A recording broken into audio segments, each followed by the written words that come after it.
RPI party వచ్చిన తర్వాత చాలా బుద్ధిస్ట్ ప్రోగ్రామ్ అటెండ్ అవుతుంది. అంతకుముందు అంతగా అటెండ్ అయ్యేవాడిని కాదు. బట్ బుద్ధిస్ట్ ప్రోగ్రామ్స్ అటెండ్ కావడం అంటే మనల్ని మనం తెచ్చుకోవడం, మన జీవితాన్ని మనం ఏ గమ్యంలో పోవాలి, మనం ఒక బుద్ధిజాన్ని ఒక ఆధ్యాత్మిక రంగం మాత్రమే చూస్తున్నాం లేదు. నేనైతే బుద్ధుని పొలిటికల్ ఫిలాసఫర్ కూడా చూస్తున్నాను. Buddha as a political philosopher. So politics కూడా బుద్ధుడు చేశాడు, పొలిటికల్ లైఫ్ కూడా బుద్ధుడు అనుభవించాడు, రాజరికం నుండి బయటకు వచ్చాడు. రాజరికం ఆ రోజుల్లో politics, nothing but politics. So అవన్నీ వదిలేసి ఆధ్యాత్మిక రంగంకి వచ్చిన తర్వాత ఆయనే ఈ డెమోక్రసీ గురించి చెప్పిన మొట్టమొదటి గురువు. ప్రజాస్వామ్యం అంటే ఏంటి అనేది ఎవరికి తెలియదు భారతదేశంలో. ప్రజాస్వామ్యాన్ని మొదటిసారిగా మనకు పరిచయం చేసింది బుద్ధుడు. దాన్నే గణతంత్రం అంటాం, గణరాజ్యం అంటాం. సో గణరాజ్యం is nothing but democracy. So ఆ డెమోక్రసీలో స్త్రీకి మొదటి స్థానం ఇచ్చినవాడు బుద్ధుడు. మహిళ కూడా పురుషులతో సమానంగా అన్ని రంగాల్లో ఉండాలని చెప్పిన మొట్టమొదటి జ్ఞానుడు బుద్ధుడు. ఈ దేశంలో ఏ ఋషి కూడా చెప్పలేదు.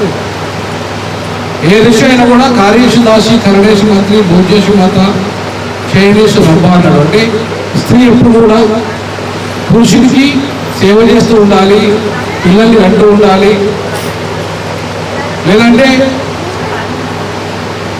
ముసలితనంలో కొడుకు దగ్గర, వయసుతనంలో భర్త దగ్గర ఉండాలి. అంటే స్త్రీకి స్వతంత్రం ఉండదు కదా. పురుషుని ఆధీనంలో మాత్రమే స్త్రీ ఉంటుంది. కానీ బుద్ధుడు మాత్రం స్త్రీకి స్వేచ్ఛనిచ్చాడు. తన భార్య కూడా చెప్పాడు, నేను వెళ్తున్నాను, నేను ఈ ప్రపంచాన్ని మార్చడానికి వెళ్తున్నాను, ఒకవేళ నువ్వు కూడా రావాలంటే నా యొక్క బౌద్ధాన్ని స్వీకరించి రావాలి.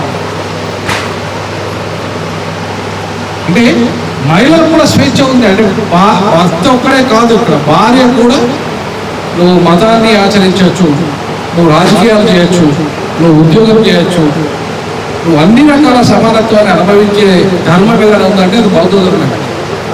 ఇంకో ధర్మంలో లేదు. స్త్రీకి సమానత్వం ఏ మతంలో లేదు.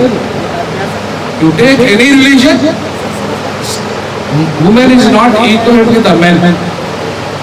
Only the Buddhism is given equality among the men and women. అంటే మహిళలు సమానత్వాన్ని ఇచ్చింది కేవలం బుద్ధిజం మాత్రమే. సో కాబట్టి ఇవాళ మహిళా సమానత్వానికి ఎక్కువ ప్రియారిటీ ఇవ్వాల్సిన అవసరం ఉంది. మహిళల్ని రాజకీయాల్లోకి తీసుకురావాల్సిన అవసరం ఉంది. ఆర్పిఐ అంబేద్కర్ పెట్టిన పార్టీని, బాబాసాహెబ్ అంబేద్కర్ ఎందుకు పెట్టాడు పార్టీని? మనమంతా ఇవాళ వేరే పార్టీలకు ఓట్లేస్తున్నాం. వేరే పార్టీలకు ఓట్లేయడం వల్ల మన సమస్యలు పరిష్కరించబడాయి. మన టెంపుల్ డెవలప్ చేయరు వాళ్ళు, మనకి ఇల్లు ఇవ్వరు వాళ్ళు, మన పిల్లల చదువుల కోసం వాళ్ళు కృషి చేయరు. మన జీవితాలు మారాలంటే political power is the master key అని అంబేద్కర్. సో ఇక్కడ దమ్మాయి కూడా కార్పొరేటరు మన బుద్ధిస్ట్ కావాలి. మన బుద్ధిస్ట్ దమ్మాయి కూడా కార్పొరేటర్ కావాలంటే మనం ఏం చేయాలి? ఎక్కడ స్ట్రాంగ్ లీడర్ ఉన్నాడో బుద్ధిస్ట్గా దమ్మాయి కూడాలో ఆ స్ట్రాంగ్ లీడర్ని ఐడెంటిఫై చేసి, అది మహిళలు వస్తే ఇంకా మంచిది. నా దృష్టిలో మహిళలు వస్తలేరు, కానీ మహిళలు పాలిటిక్స్కి రావాలి. మహిళలు వచ్చినప్పుడే నిజమైన మార్పు వస్తుంది. అంబేద్కర్ అదే చెప్తాడు, ఒక దేశం అభివృద్ధి చెందాలంటే మహిళలు చదువుకోవాలి.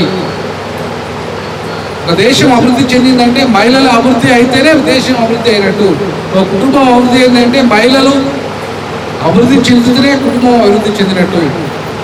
సో బాబాసాహెబ్ అంబేద్కర్ వారసులుగా మనము వేరే పార్టీలకు ఓట్లేయాలా, లేకపోతే ఆర్పిఐ ఓటేయాలా? అంతే కదా. సో కాబట్టి రానున్న రోజుల్లో దమ్మాయిగూడలో మనం కార్పొరేటర్ జిహెచ్ఎంసీ ఎన్నికలు రాబోతున్నాయి. మనం కార్పొరేటర్గా మన బుద్ధిస్ట్ని గెలిపియాలి. అప్పుడే మన సమస్యలు చాలా పరిష్కారం అవుతాయి. మన బంతేజీలకు రక్షణ ఉంటుంది, ఉపాసకులకు రక్షణ ఉంటుంది, ఉపాసనలకు రక్షణ ఉంటుంది, మన డెవలప్మెంట్ ఉంటుంది. ఇవన్నీ కూడా మన కార్పొరేటర్ గెలిస్తే ఆయన దగ్గర బడ్జెట్ ఉంటుంది. ఆయన దగ్గర 10,000 కోట్ల బడ్జెట్ ఉంటుంది. ఆ 10,000 కోట్లలో కనీసం మనకు 1 కోటి కేటాయించినా సరే మన మతం డెవలప్ అవుతుంది, మన టెంపుల్ డెవలప్ అవుతుంది, మన జీవితాలు కొంత మెరుగు వస్తుంది. కాబట్టి ఆ దిశగా రాజకీయ జ్ఞాని నేను 12 సంవత్సరాల ఉద్యోగం రాజీనామా చేశాను. 3 లక్షల ఉద్యోగం, ప్రొఫెసర్, ఆమె డీన్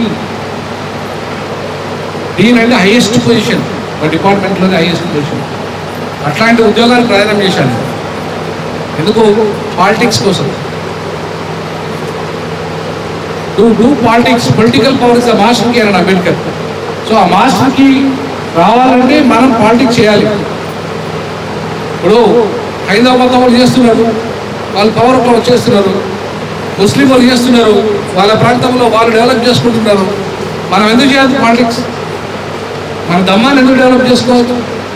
మన సమాజాన్ని ఎందుకు డెవలప్ చేసుకోవద్దు? అందుకే మీరంతా కూడా పాలిటిక్స్లో కూడా రావాలి. అది చాలా ఇంపార్టెంట్ అంటున్నాను నేను.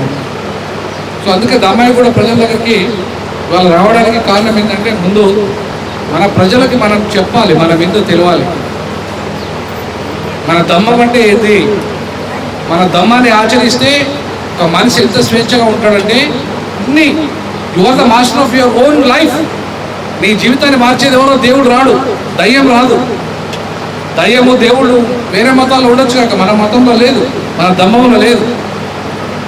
మన దమ్మంలో ఉంది ఏంటి? You are only the master of your own life. నీ జీవితానికి నువ్వే కర్తవు. నువ్వు మారాలన్నా, నువ్వు చెడిపోవాలన్నా నువ్వే కర్తవు. కాబట్టి ఇంత గొప్ప ధర్మాన్ని ఇచ్చింది బుద్ధిజం. ఇంత గొప్ప ధర్మం అంటే అది దేవుడితో సంబంధం లేదు, మతంతో సంబంధం లేదు, దయ్యంతో సంబంధం లేదు, మూఢ నమ్మకాలతో సంబంధం లేదు. అంత అద్భుతమైన జీవితాన్ని ఇచ్చిన ఈ ధర్మాన్ని మనం కాపాడుకోవాలి. మనము బాగుపడతాము, మన సమాజము బాగు చేసుకుంటాము. చివరిగా రాజ్యాధికారం వస్తే ఇంకా డెవలప్ అవుతుంది బాగా మన ధర్మం. కాబట్టి ఆ దిశగా ఒకసారి ఆలోచన చేసి దయచేసి రానున్న రోజుల్లో దమ్మాయిగూడ నుండి ఆర్పీఐ పార్టీ కార్పొరేటర్ని గెలిపించాల్సిందిగా నేను విజ్ఞప్తి చేస్తున్నాను. నాకు ఈ అవకాశం వచ్చినందుకు ముందుగా మంత్రికి చంద్రాలు జై భీమ్, రామోజీ మీ అందరికీ థ్యాంక్ యూ సో మచ్. జై భీమ్, రామోజీ.